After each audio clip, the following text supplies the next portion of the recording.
Well, hello, friends. My name is Jeremy. This is Red Means Recording, and I would like you to know three things about me. The first one is I really like distortion. The second is my musical sensibilities are stuck in the early 2000s. And the third thing is I like birds. So we're going to talk about two of those things today. We're going to talk about distortion, filtering by way of like the vibe of an early 2000s sort of like big beat kind of chemical breaks vibe. All right? Maybe some. So I have a patch set up here that is focused around the Erica Synth's Gamechanger Audio Plasma Drive. And this was kind of the impetus for the patch, and we're going to start by talking about what's going on with that. So let's listen to what it does. So we have Dixie II, which is a basic analog oscillator going through a simple synth voice patch with a VCA, an envelope, and then it goes into the Intelljel Polaris filter right there.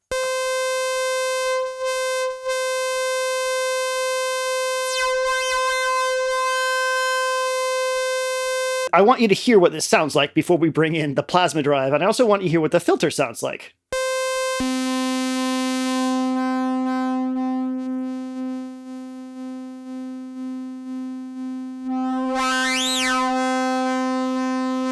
So the Polaris filter is going into the plasma drive, which is coming out into the morgasmatron. Part of what we're doing here is filtering before we reach distortion and then filtering after to give us all kinds of cool timbre opportunities. So we can actually hear the morgasmatron now a little bit as well.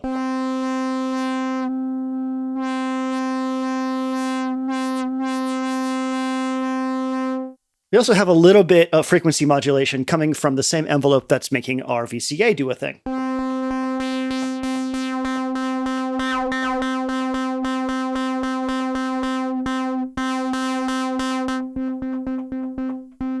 So the plasma drive is literally distorting with that little plasma tube right there. So let's start bringing it in, shall we? I'm going to keep the voltage all the way down. I'm going to put the in level around halfway up, and we're going to start changing the dry wet.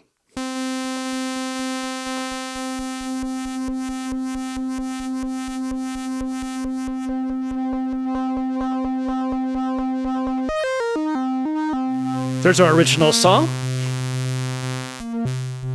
There is the plasma drive as it stands right now. Our filters are wide open, so really we're just hearing the plasma drive. Let's bring the voltage up on this. I love how you can actually hear the plasma. Like, you can actually hear it while you see it. It's pretty wild, honestly.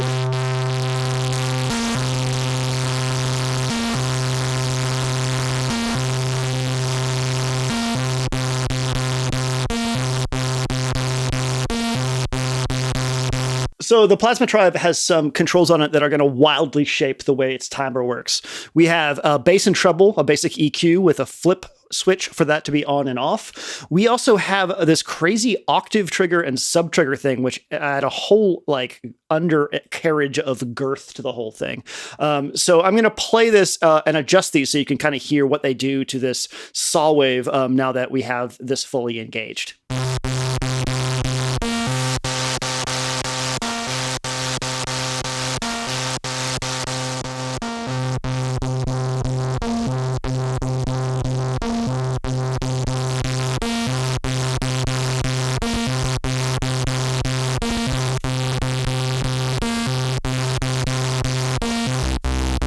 Yeah, there it is. I don't know about you, but that is just chef's kiss right there.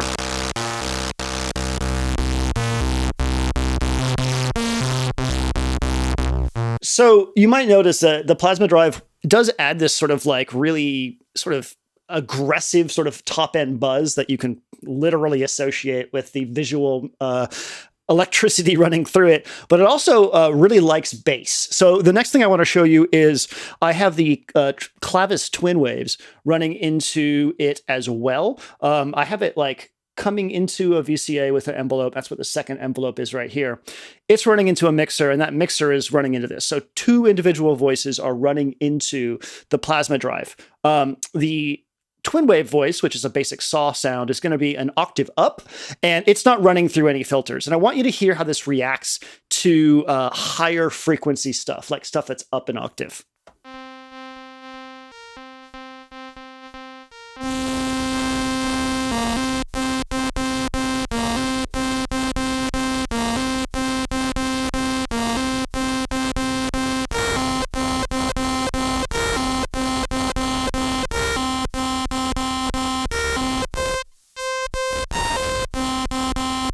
Let's try it with the octave and sub trigger off.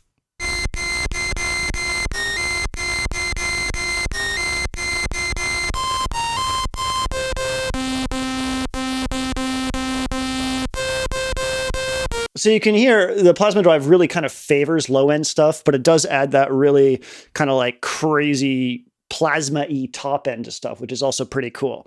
Let's hear what they sound like together, okay?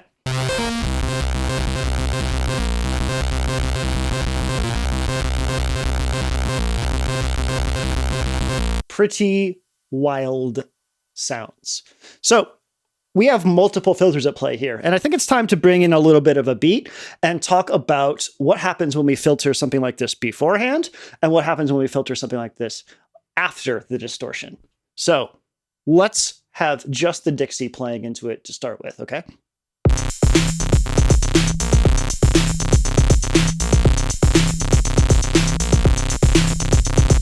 So I'm going to start turning down the cutoff frequency for the low-pass filter on our Polaris filter.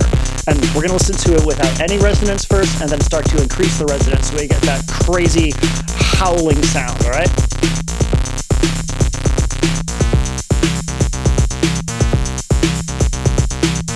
With the cutoff all the way down, we are basically only passing a sine wave through this thing, meaning that this is what a distorted sine wave sounds like through the plasma.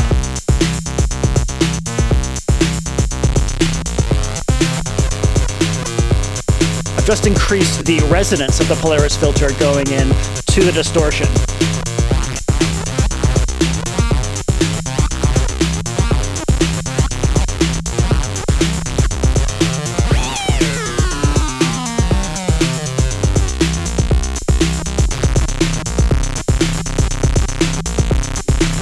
Now I have a little bit of that frequency modulation from the envelope going on. And you can hear this really, really cool sort of like breaking up thing. It's very, very, very, it has a lot of character and just, I don't know, this is why distortion is awesome, because it's like, there's so much character to the sound between the filter and the distortion and the resonance and the frequency modulation.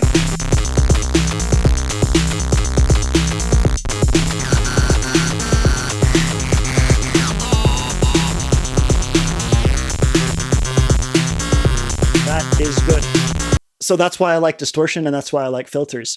Now it's time to bring in our second chain filter. We have created a lot of high frequency information, a lot of crazy high frequency information in this sound through the combination of our first filter, the resonance, and our plasma drive, just distorting the heck out of it and adding all those upper harmonics. So I thought it'd be kind of cool to put the Morgasmatron after that so that we could affect the distortion with an extra layer of filtering. And I have two filters going on that. The Morgasmatron has a left side and a right side. It's not stereo. It just means that you can have two filters going on in a variety of orders. The first filter is a low pass, and the second filter is a band pass. And you'll hear why that's cool in a second. You haven't been hearing the band pass filter at all. So first of all, let's hear what it sounds like when we filter this sound through a low pass filter. All right. With the cutoff frequency all the way down and no frequency modulation, we basically create a really complex, growly sub-bass.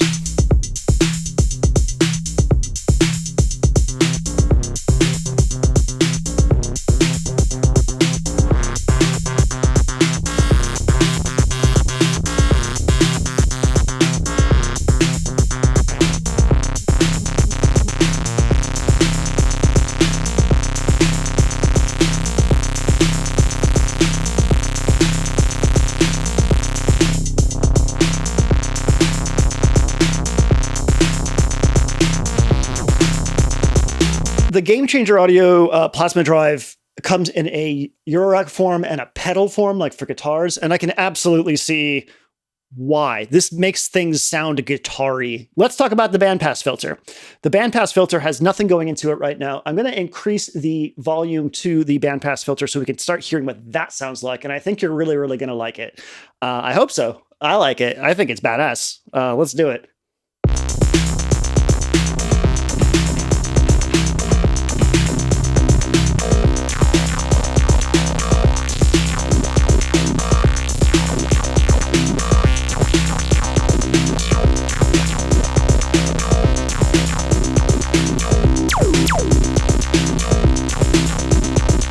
You can hear some modulation on the bandpass filter, and that's because I have a separate gate, a gate that is completely unrelated to my sequence coming out of the Metron, triggering an envelope on the quadragy here that is frequency modulating our bandpass filter. So we have gate events that are creating our note on them. We have a gate event that is modulating our volume for our voices, and then we have a gate event that is creating a new envelope for the bandpass filter to get modulated, which creates a whole nother level of cool filtering on top. The combination of all this filtering stuff, especially the bandpass filter, I really associate with some of those like early like Fluke, Chemical Brothers, Crystal Method kind of sounds. And that's why we're talking about sort of like early 2000s big beat and chemical breaks, because multiple filters all doing fun stuff. The stuff is part of that sound, at least as I remember it. Okay. So let's talk about some effects. I have the low pass of the Morgasmatron going into the topographic delay to give it just a little bit of delay. So let's hear that. Hear that little bit of space? Just a touch, just a little touch of space. The bandpass is going to go into the verb, which is a crazy, not even really reverb effect. Let's just bring it in.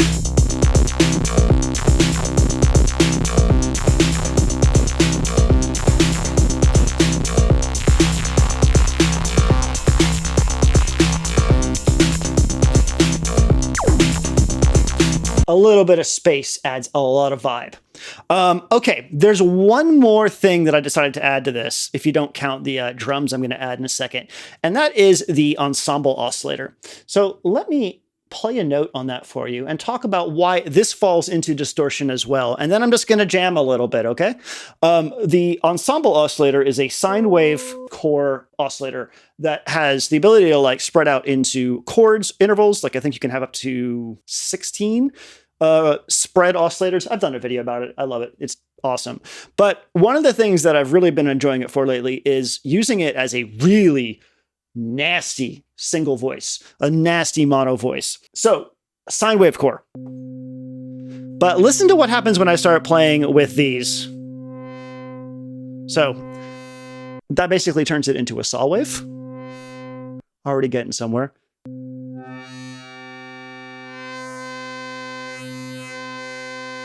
So you can hear we're adding harmonics. It's getting sort of cooler. It's getting a bit more like aggressive, but we're not done yet. We're going to do this.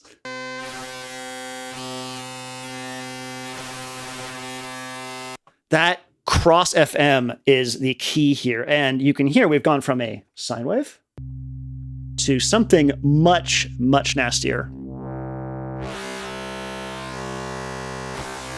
And I think most people hearing that would probably think distortion, and rightfully so. We've basically added a bunch of complex upper harmonics over a bass tone.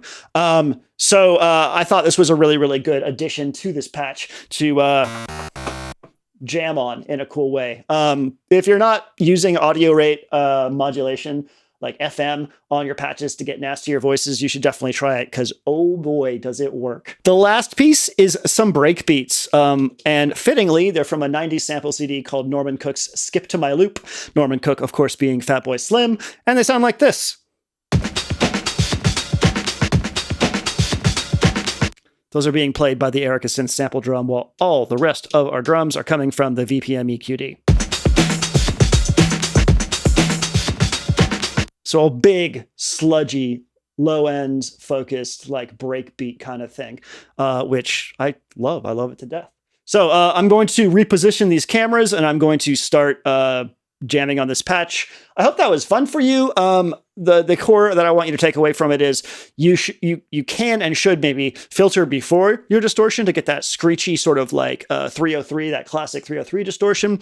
But you can also just filter after your distortion to get more shaping and tame or shape those like super crazy high-end harmonics that you've now created via the distortion. And bandpass filters, super good for that. They sound really techy and super cool in that respect. So yeah, I'm going to jam. Thanks for watching. My name is Jeremy. This is Red Means Recording.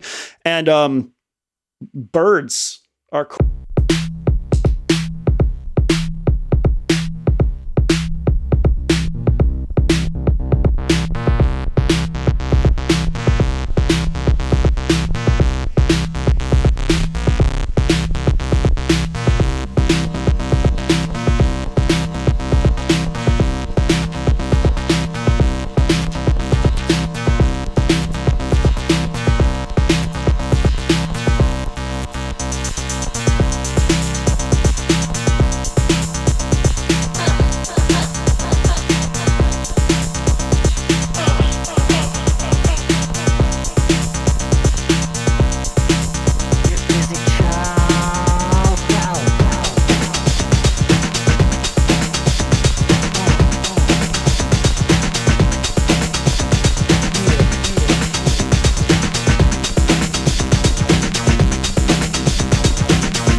on, put the pants on.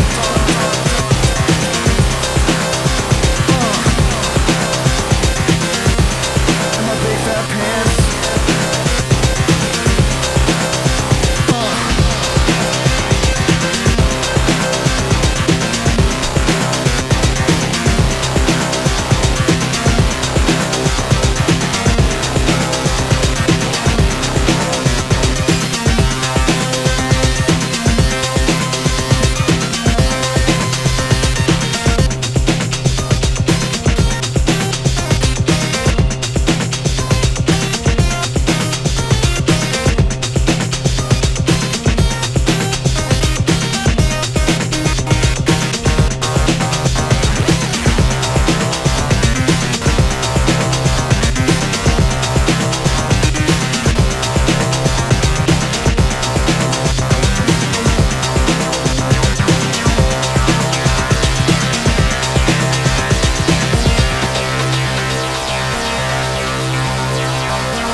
To the rave in my big fat pants.